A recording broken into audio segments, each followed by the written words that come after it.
Hello, good day CI. My name is Christian May Endandoy from BSN Level 1D. And this is my return demonstration for the thorax and lungs assessment. So before I enter my patient's room, I already wash my hands, and then after that, I will provide privacy. Hello, good day, sir. My name is Christian May Endandoy. I'm your student nurse for today. May I know your name, sir?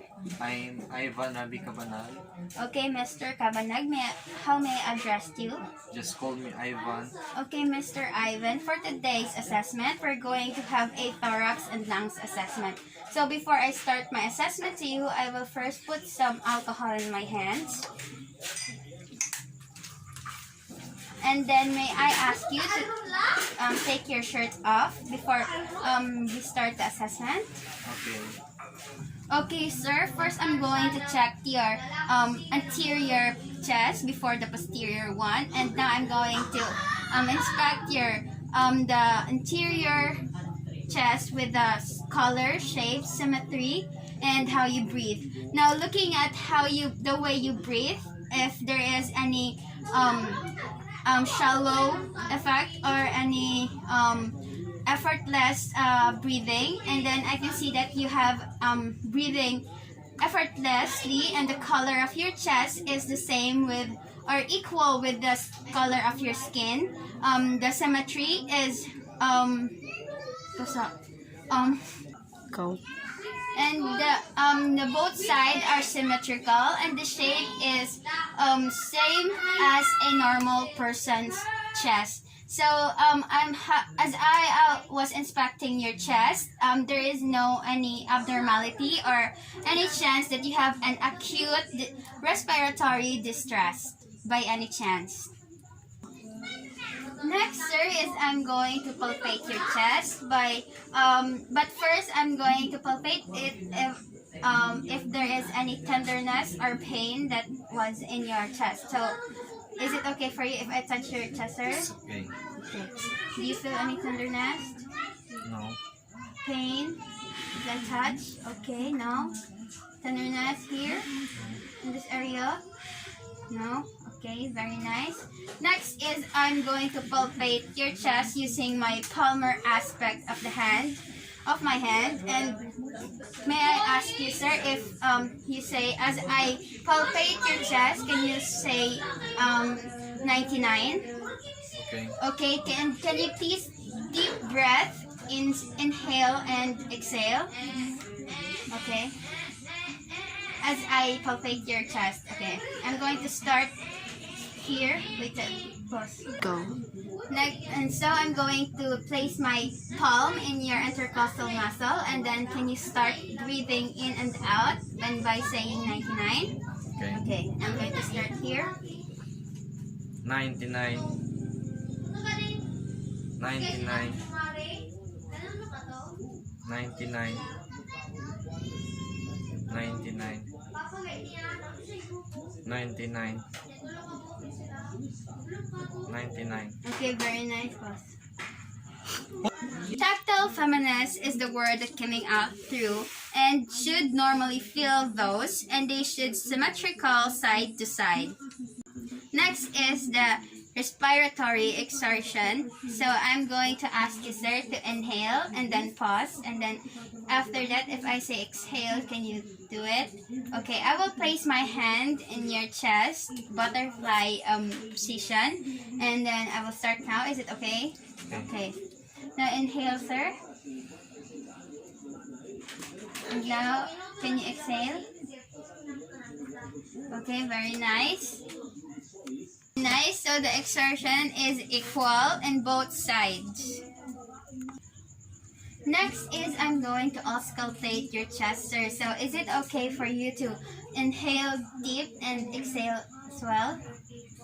And then now I'm going to use my stethoscope, and then I will start in your clavicle because it is where the anterior lung field are. So I'm going to start now. I'm going to use the diaphragm stethoscope. Okay, I will start here.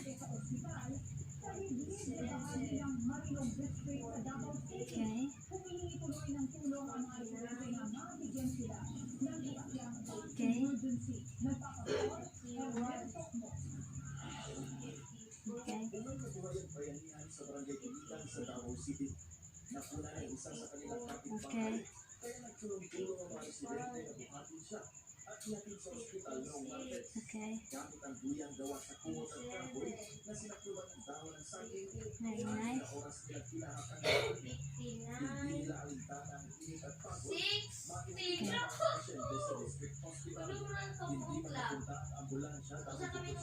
Okay, pause.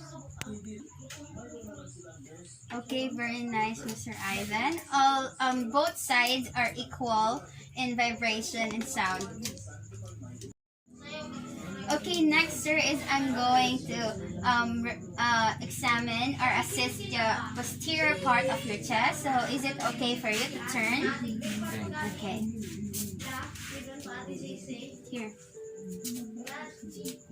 Okay, looking at the posterior part of the chest of my patient is that looking for the races symmetrically and fall symmetrically, and looking at the rate of how work of breathing, it's normal, and I was looking also at what intercostal was being used.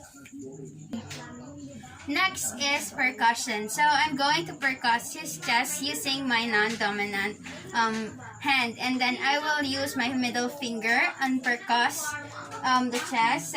So if you percuss in the bony part or in the ribs, it will sound dull, and then I will just percuss in between the intercostal muscle and in the ribs. So I'm going to start now to percuss, and then I will use my middle finger, and I will also use my middle finger on topping. Okay, now I'm going to start to percuss here, and then the other side. Next is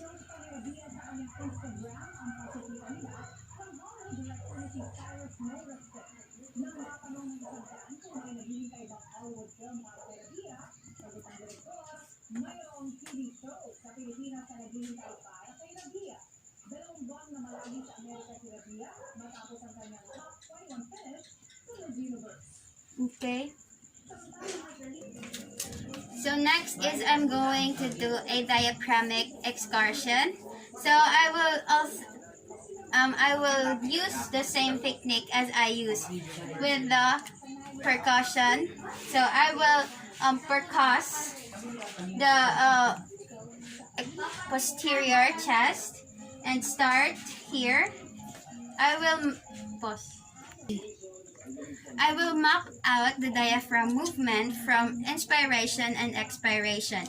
Now I'm going to start percussing. And now I'm still using my middle finger in the middle of the intercostal and in the rib. I will start here. Can you inhale and then exhale?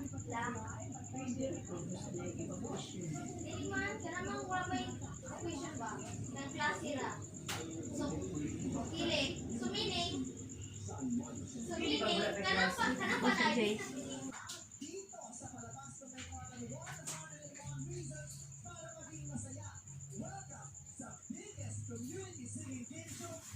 Then I will mark where it stops. Go.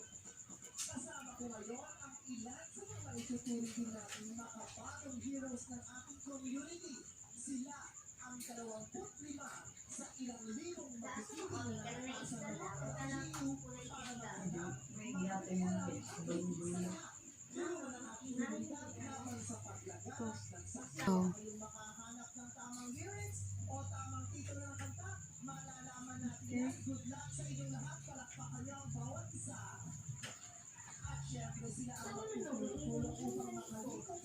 Both are in 4 centimeter, which we call it still normal. So next is I'm going to palpate the back structure or the posterior part of his chest for any tenderness or pain.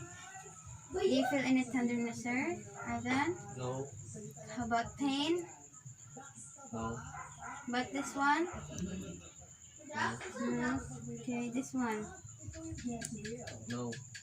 Okay, now can you please, I will palpate your posterior using my palmar aspect of my hand. And then can you say 99 as I palpate each side. Okay, I will start now. 99. 99. 99. 99. 99. 99. 99. 99. Okay, I will just palpate until the 10th ribs.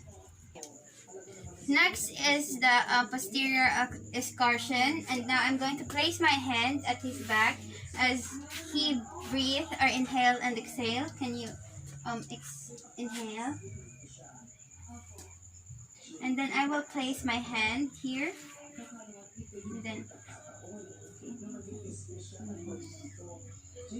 okay, 1, 2, 3, 6. Okay, very nice. Both hands are equally as he exhale, both hands are equally moved. Next is I'm going to auscultate the posterior part of his chest, and now I'm going to use my stethoscope and then the diaphragm. And then can you inhale and exhale, sir?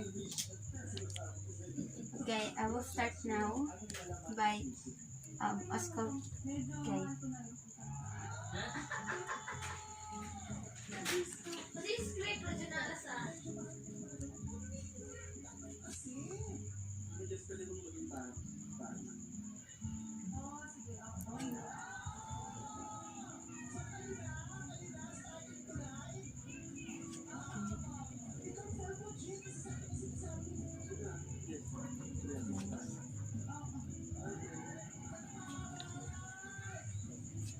I will also include the lateral part.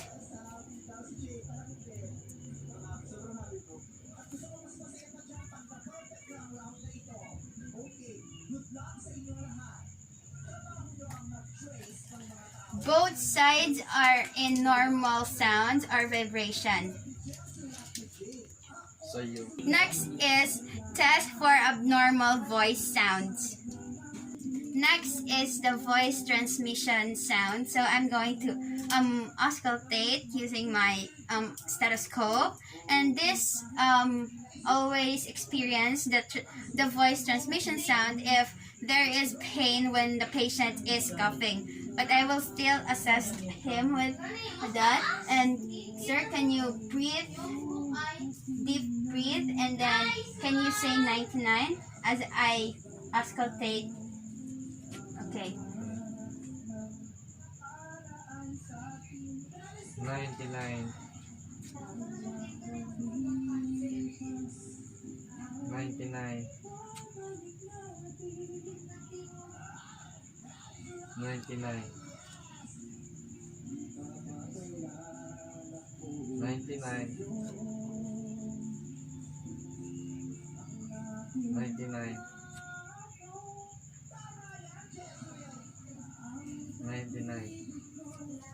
Okay. Well, in this case, if the patient is has that condition, what you hear and while auscultating is not clearly really clear when you hear while he's saying 99. Next is the whisper pectorical, and then I will ask you to whisper while you're deep breathing. Can you whisper 1, 2, 3, sir? Okay, well, I'm auscultating your posterior. Okay. I will use the diaphragm. Okay, start.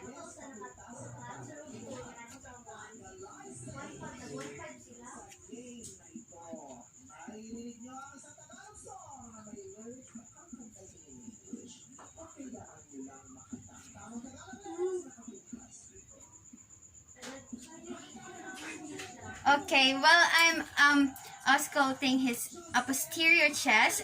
It is normal if you hear nothing while he is whispering, and I can see that he is saying something while looking at his mouth.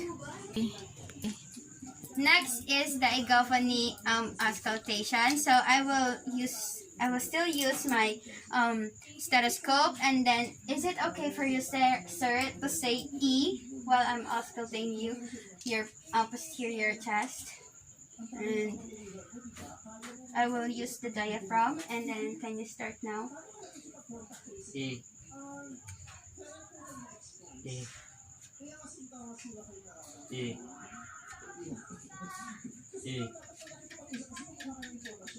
E. E. Okay, very nice. Okay, I hear while I'm auscultating his posterior chest, all I hear is E and not A and A, which means there is no consideration of his lungs. Okay, thank you so much for cooperating for today's assessment, sir. And until next time. Thank you. After this assessment, I will wash my hands and then record and then report.